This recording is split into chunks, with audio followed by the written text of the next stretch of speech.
At Penji is our commitment to helping those who are making sacrifices to help others. Thank you to those making a difference in your community. We are currently accepting applications for Penji for nonprofits. If you know a nonprofit or you are one yourself, head over to penji.co and click on Penji for Good at the bottom of the website to learn how to qualify. If you are listening to this podcast and are not a nonprofit, well, welcome. Become a customer by using the custom coupon code within the podcast show notes. Proceeds of all sales goes directly back to the nonprofit from this interview. Now, back to the show. Alrighty, hello everyone, and thank you for joining us. So we are just going to get right into a game today to get our creative juices flowing. So Carrie, I want you to talk about your guilty pleasure right now. It could be a TV show, it could be a book, it could be anything. Just explain it in less than a minute. Convince us that we should also have it as a guilty pleasure. Right. My current guilty pleasure is definitely White Lotus. I was really late to the game. I only started watching season 1 like a month or two ago. Got totally into it. Watched season 1, season 2, and now I'm into season 3. I'm just like, it's the best. I love it. Oh, you really sped right through it. I really did. I was really committed. That means it has got going. Yes. Well, I think I am a bit convinced to watch it. I've had many people tell me to, and I think that there's enough now that I feel like I need to. Yeah, just really fascinating commentary on human beings and social issues that are very interesting. I do like a unique take. I know it's also kind of funny and comical, which I enjoy a little bit. I know that I get very overwhelmed when watching a lot of serious content because the world is serious. So, you usually want to get out of the seriousness, or I do personally. So I completely understand. But I think that I will definitely get into it. I know it's a very unique show that a lot of people do say good things about. Well, hello, everyone. Again, welcome to Unified Purpose. This is the podcast where we share inspiring tales of compassion, resilience, and community spirit. I'm your host, Shannon, Penji's Partnership Coordinator, and I'm joined here today with a very special guest, Carrie Grover from Tracy Community Connection Center. Thank you so much for joining me today. I really appreciate it, and thank you for getting the ball rolling with our fun little question. Thank you so much for having me. I'm happy to be here.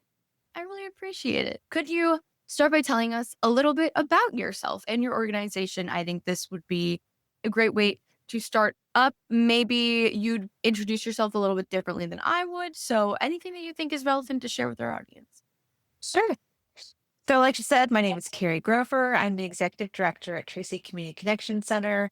We are a local nonprofit that cares for low-income and homeless families and individuals.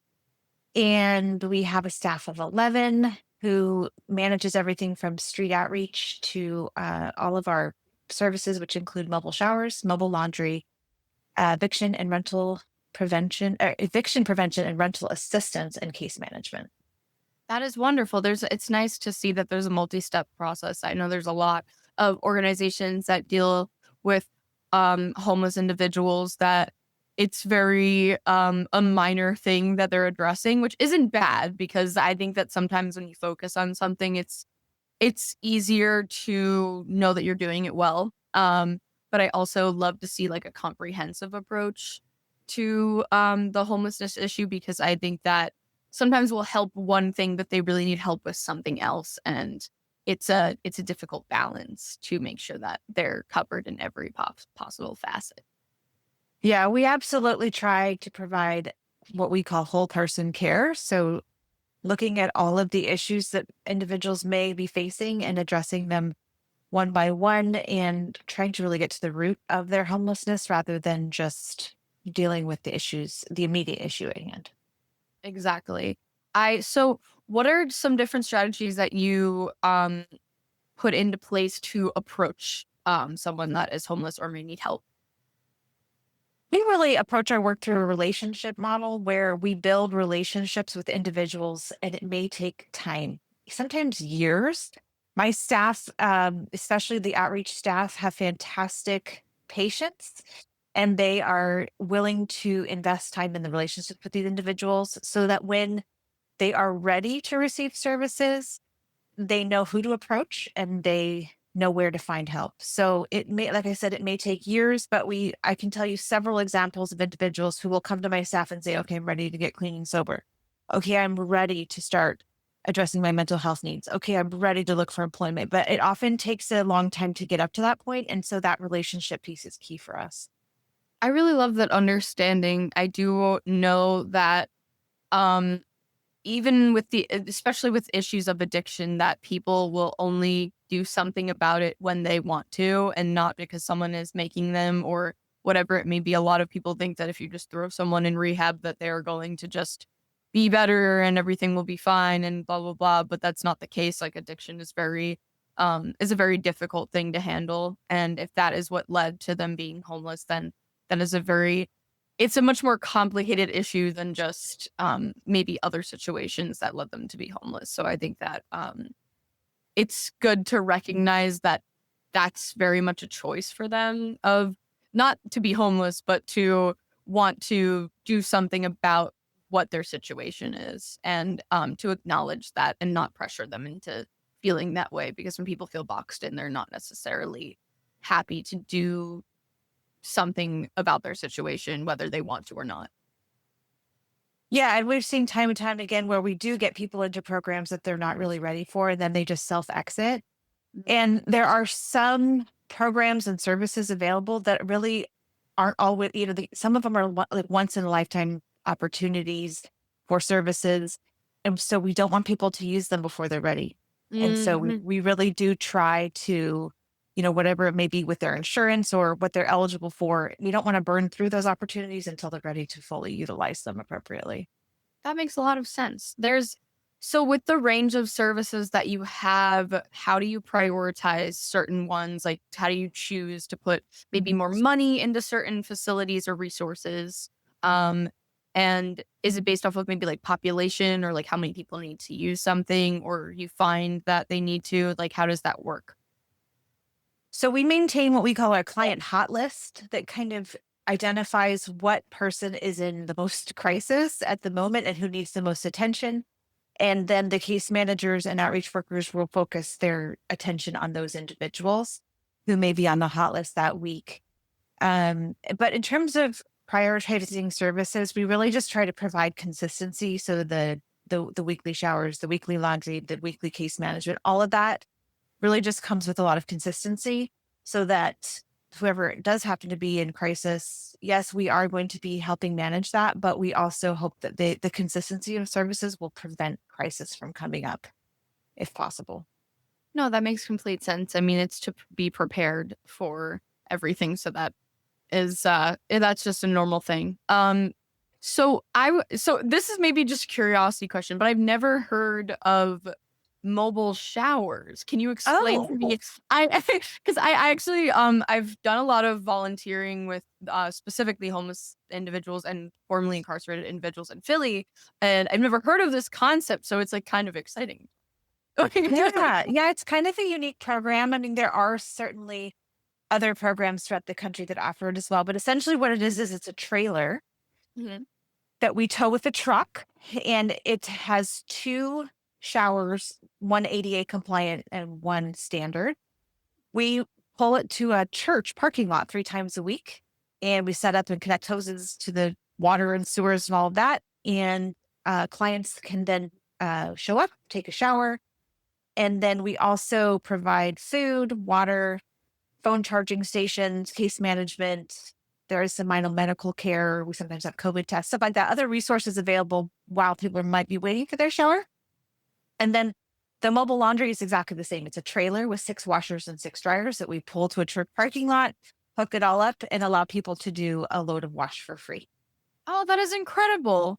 I Yeah. really I love the idea of that because I've never maybe there's just no one doing it or maybe I'm just not aware of it in Philly, but we do have centers, like we have this thing called the Hub of Hope, which is below our municipal building in Philly that is for washing clothes and for just sitting when weather conditions are really bad to be able to get maybe a hot cup of coffee in the winter or to be able to get some snacks. I don't think they provide like fully fledged like food services, but they do have like different resources for people coming in. But I've never heard of this concept, so it's just very cool. I love hearing about new things that are helping people because it's just like a wonderful thing. And obviously, unfortunately, there is a stigma around people that are not clean or don't not visibly clean. So in order to maybe if that's just what someone needs in order to get a job and get on their feet, like that is something that is really valuable and also sanitary for, not getting sick and all these different things. And Yeah, as crucial absolutely. as it is. Not to mention just restoring that sense of dignity. I mean, you know how Yeah. good you feel after a shower? Hmm. If you didn't have that, I think it can affect your mental health, not to mention your physical health, your ability to get jobs, and all of the things you already mentioned. Yeah, exactly. And I do really love the thought of that because obviously there's so many things that um lead to this overarching issue of homelessness, but I think that there's all these minor things that you said it perfectly, like restoring dignity that people don't really consider because they're not deemed necessary. And I do love to hear about more of those things. So that is really cool. But Great. but well, speaking of all like the different things that contribute to this problem, what are you guys doing anything to kind of remedy the root causes of homelessness? I know that you mentioned earlier of trying to do it on an individual base, but is there any like policy that you're trying to change and different things like that? That's a good question. So we do work with low income families who are at risk of becoming homeless and try to keep them housed. So our eviction prevention program is one effort there because it's a lot easier to keep somebody housed than to rehouse them once they become homeless. Yes. So if there's a family who is facing eviction in their current property, we partner with a county agency to help pay 1 month of rent directly to the landlord to keep that family housed. That's So incredible. that's something we're really passionate about is preventing homelessness from starting if we can keep them housed. And then as far as advocacy, we really work with our local continuum of care and other local nonprofits to make sure that legislation and whatnot is happening in helpful ways.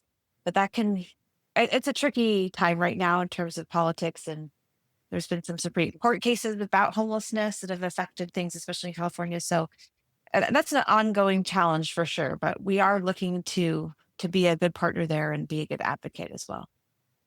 I can really understand the struggles around all of this, especially there are a lot of things changing politically that may negatively affect a lot of nonprofits. I guess, okay, switching gears a little bit, because you said something earlier that just tickled my brain a little bit.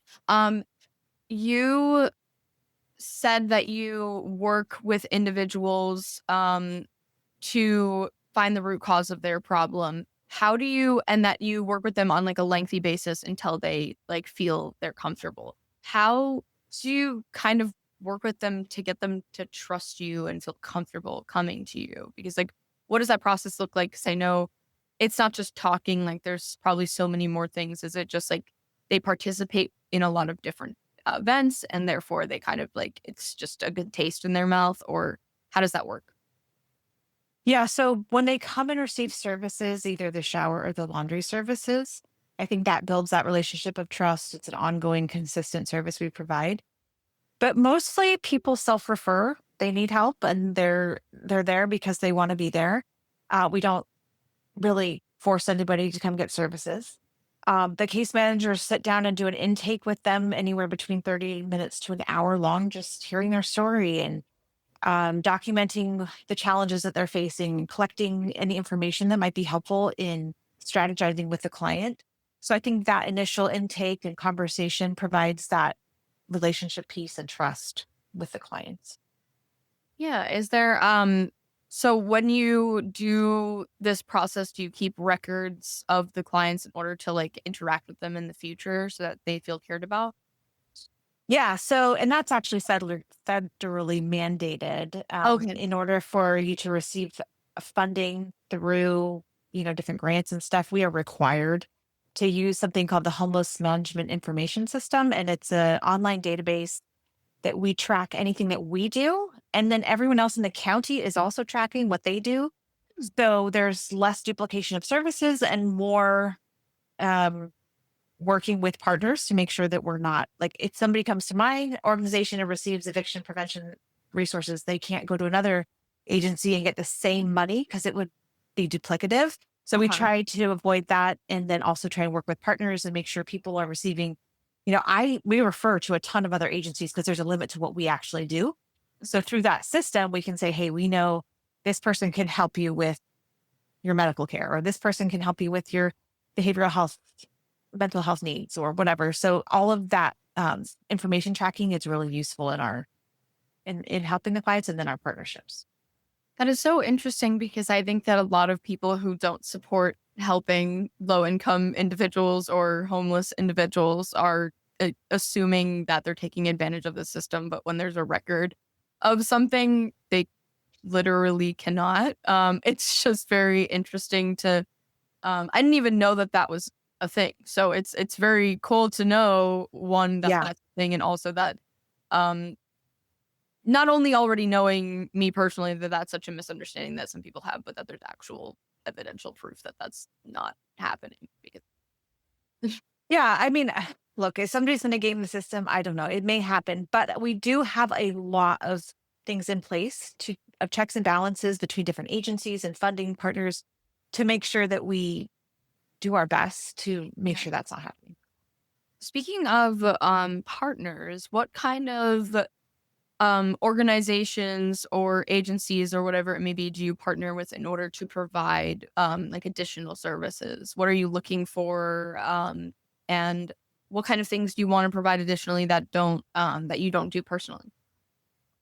So we partner with several hospitals. There's a big main one in town called Sutter that we work with quite a bit. So anybody who uses the emergency room or is receiving any kind of care and is being discharged, a social worker will contact my agency and make sure there's sort of a clean handoff. We'll provide emergency hotel vouchers and food and everything so that they don't re-enter the emergency department as quickly. So we work with them. We also work with, like I mentioned before, behavioral health to provide those mental health services. And then we refer into a lot of sober living environments, homeless shelters, of course, and then other nonprofits like food banks. Of course, we refer to those constantly.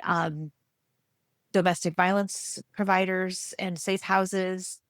Um, just a lot of anything you can think of in terms of social services, your food stamps, cash aid, uh, all those things we refer over to people.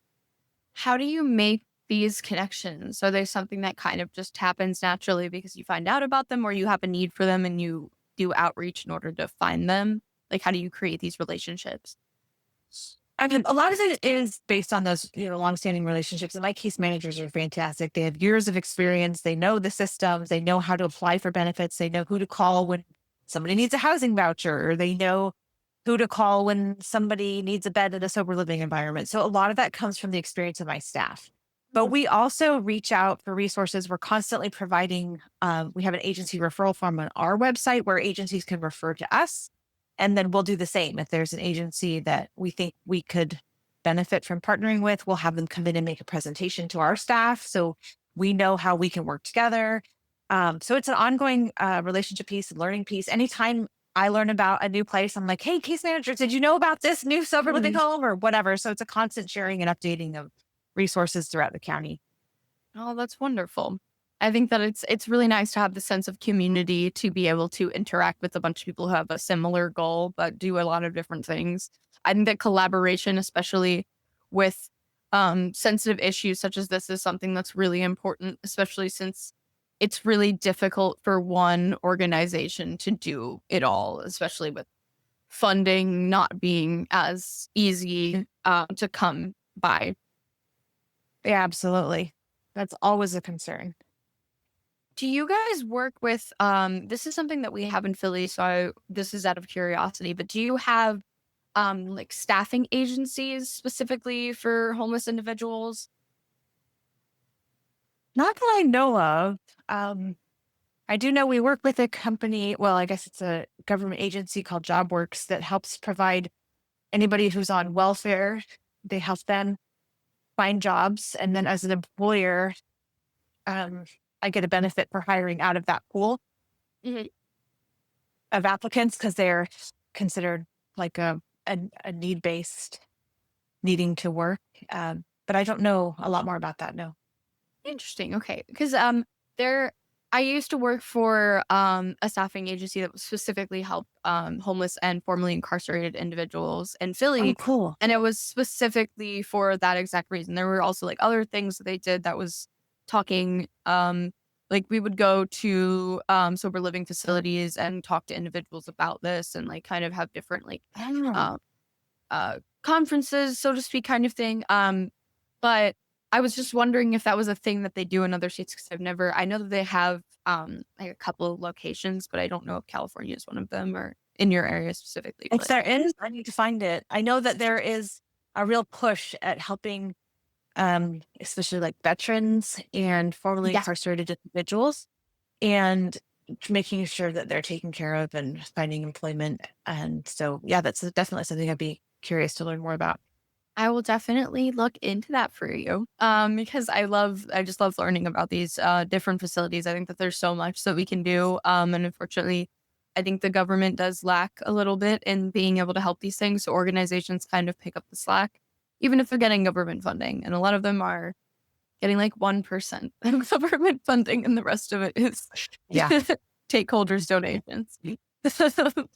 But yeah, this is something that I noticed was a very it was a very great thing to come upon because I think that we do solve a lot of the issues at hand that are maybe earlier on or things that are deemed necessary, but then we get to the job part or being able to make money again, and there's like a separation there for some reason. And I would love to foster a collaboration if you could ever want to get involved. But it does seem like you guys are doing a lot in so many different categories to be able to remedy this issue. Yeah, and I will say too that some of my individuals that I have on staff have lived experience as somebody who was previously homeless. And so that That's incredible. really, yeah, really provides that insight in a way that I think when, you talk about building trust and being willing to accept services, if you have somebody who says, "Hey, I was there and now I have gotten out of it and employed and whatnot," I think somebody would be much more willing to listen to somebody who can say, "I did this and let me help you," as opposed to somebody who's like, "Well, I don't know, but I think you shouldn't be homeless anymore," you know? So I do really appreciate those staff members and their expertise and their lived experience. Yeah, that's incredible to be able to talk to someone that understands your situation. I think that is like I think that a lot of people in these situations feel very stuck and that they can't get out of them. And also to be able to have almost that inspiration of knowing that it's possible. Because I think that, especially if you're on the street for so long and you're only seeing maybe other people on the street live in your same situation, it's kind of, you might get into this head of hopelessness and that, nothing can be done. And so to be able to talk to someone that has actively gone through that and been able to get out of that situation is probably extremely helpful for those individuals. Yeah, I agree. So, moving on to, I want to know you, how do you measure the success of your organization? So, because obviously I know that's, you might see it on the ground, and that is, I think, probably the most important. But I think that obviously there's a measure of success that you need to show to stakeholders and donors and all these different things. How do you do that? Yeah, so we kind of talk about our success in two different ways. One would be just amount of services provided, right? Number Mhm. of clients. Our numbers from 2023 to 2024 almost doubled. So we Yeah. saw, I want to say 733 individuals in 2023 and 1,600 that's more than doubled in 2024. So just that demonstrates the need. I was I don't gonna know say if that yeah, sounds like I was like good, but then I was like, right. huh? It doesn't really demonstrate a success, but Yes. I mean, it's successful in reaching people. Uh-huh. Which is good. But I think that another measure of success has to be diverting people out of homelessness and finding solutions, right? So just because we provide a service doesn't demonstrate any success, in my opinion. So we try to focus on the number of individuals who remain housed after they provide or receive services from us. So we'll count the number of unsheltered bed nights provided. So, individuals who are being housed for how many nights that of the year, or whatever. So we do try to focus on some more outcomes and positive results. Um, but and again, all that's tracked digitally, and we can pull all kinds of reports and stuff. But also, I really do try to focus on the one-on-one stories, and there's so many. But just like client, even if we get one client reunited with the family, housed, that feels like a success. So, and that happens, I'd say, on a fairly regular basis. But is that just focusing on that one person that we help is feel successful?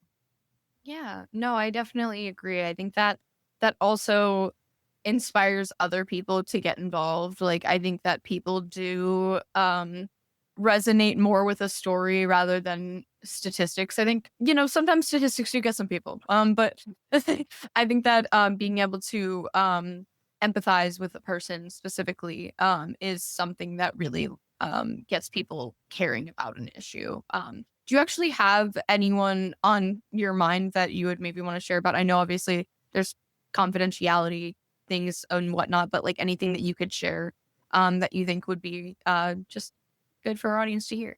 Yeah, of course. So we had an incident a couple weeks ago where my outreach team found a guy who was living in his car, and he had not sought any medical care for, I believe, diabetes. And so his foot was in very bad shape.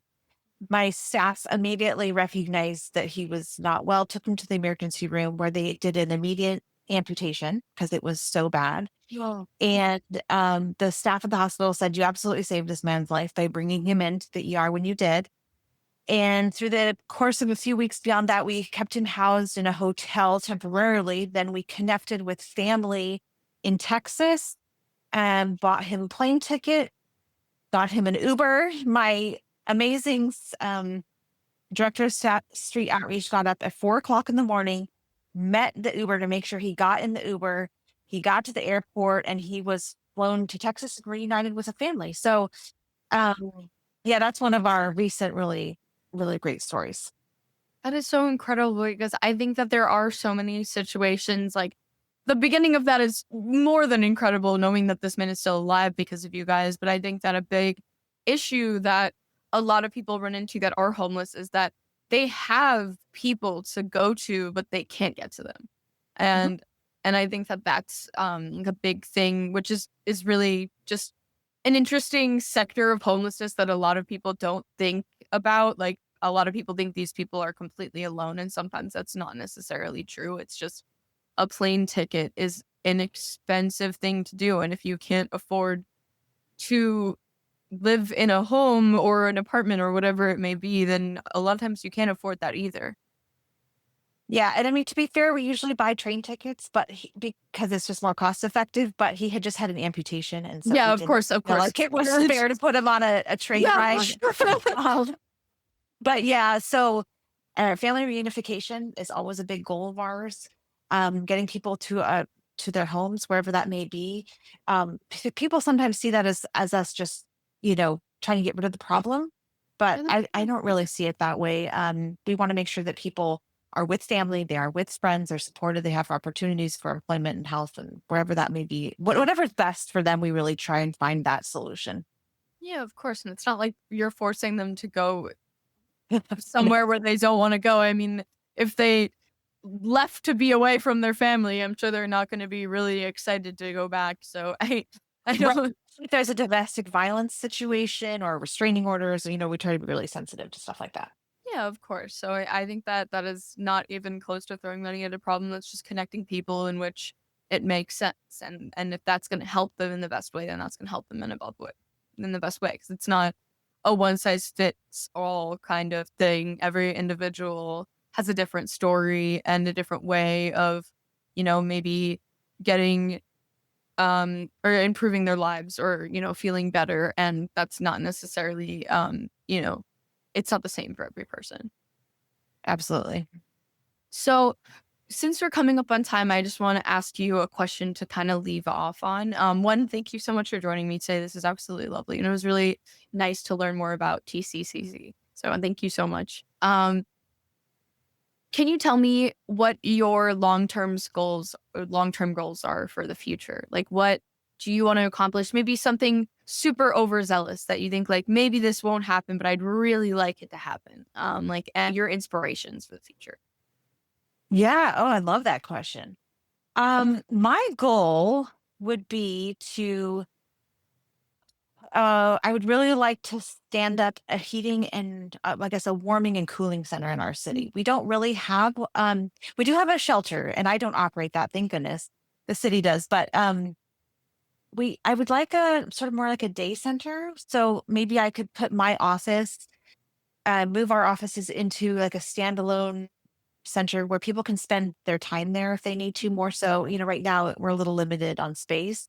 But where we could, have a really welcoming environment and we do live in California, but it still does get really cold and rainy and really hot in the summers. And so just a spot where people can come and, often what they just need is a cup of coffee and somebody to say hello. And so I would love to be the city's provider of that warming and cooling center, and then just continue to have more case managers because we can't handle the load as it is. So just really having more staff would be amazing, and just continuing to support the staff that I do have because it's a tough job, and I want to make sure they don't burn out. So those are some of my goals right now.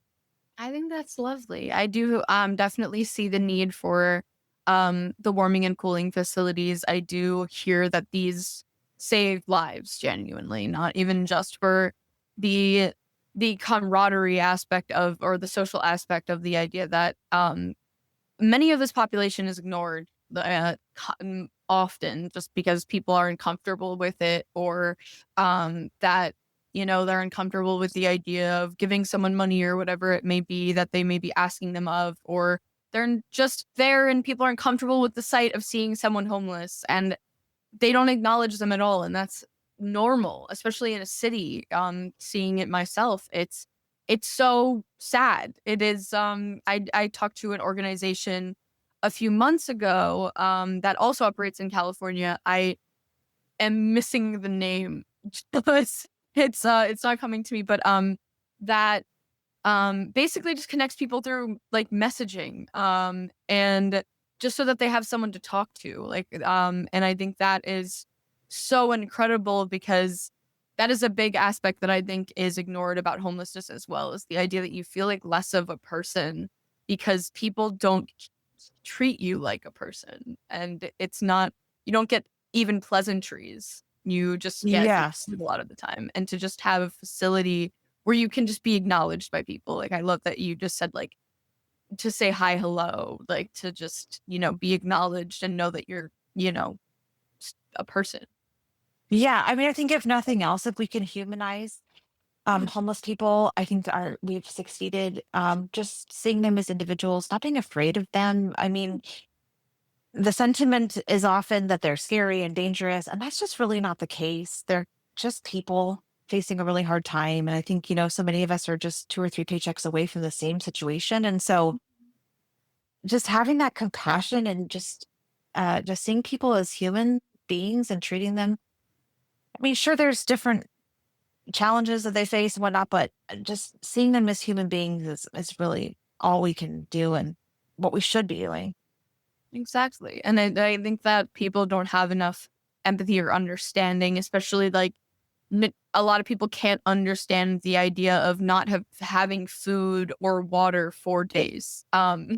I that someone might act differently because of that, but that doesn't make them any less human. That literally makes them more human, if anything, because that's how a human reacts to not having, that's how a living thing reacts to not having the proper Yeah. resources to sustain them. And I definitely think that just teaching compassion is a big part of this process to the general population, not just to the homeless. They don't need compassion. They just need help. I think that's a big part of it, as well as like educating the public to be more understanding of people in situations like this, because I think that's the biggest problem of all. And I think people do feel helpless. They don't know what to do. They see someone, they are kind, they are compassionate, but they're like, what can I do? Yeah. And I always say, reach out to your local organization to provide services and ask them, how can I help? Mm-hmm. Maybe that's a donation, maybe that's volunteering, maybe that's advocacy, whatever it may be. But like, if you feel helpless when you see and you don't know what to do, there's most likely an organization in your community doing this work. Send them $5 a month. Just even a little bit can be so helpful to that organization, and they will help. They're doing the work, and then you can feel like you're a part of it too. Exactly. And I think that is a wonderful note to end on, because it's very wholesome and it's a call to action for the audience.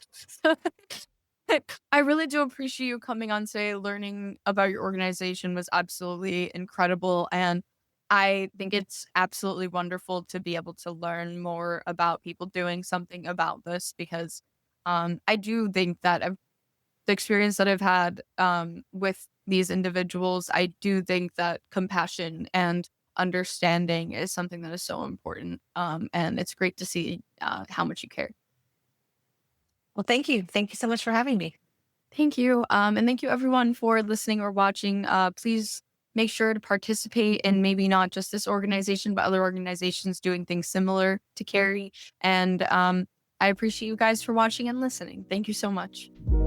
You've been listening to Unified Purpose, brought to you by Penji. Check out the show notes to learn more about today's guest. And to learn more about Penji, the human-first creative subscription service, head over to penji.co. And by the way, if you're still listening, it would mean the absolute world to us if you were to share this podcast with a friend, and of course, subscribe.